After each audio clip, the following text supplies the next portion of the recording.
বাংলাদেশে অনেক রাজনৈতিক হিসাব নিকাশ চলছে, নিশ্চয়ই অনেকগুলো রাজনৈতিক দল তারা তাদের মতন করে তাদের ইকুয়েশন করবে। অনেকেই বলছেন যে আওয়ামী লীগ আত্মগোপনে থেকে বা আওয়ামী লীগ আড়ালে থেকে তারা তাদের মতন করে পলিটিক্স করার চেষ্টা করছে। বিএনপির মহাসচিব অভিযোগ করেছেন যে শেখ হাসিনা দিল্লি থেকে নতুন করে ষড়যন্ত্র করছেন।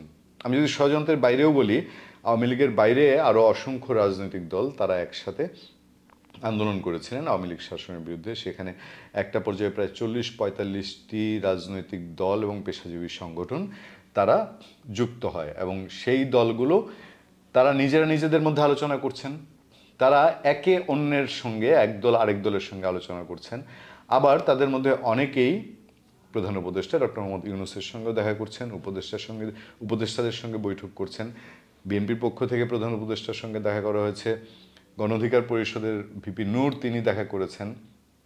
আমি এই আলোচনায় যাওয়ার আগে ছোট্ট একটা বিষয় আপনাকে বলতে চাই, আপনাদের জানাতে চাই। সেটা হলো বাংলাদেশের ছাত্ররা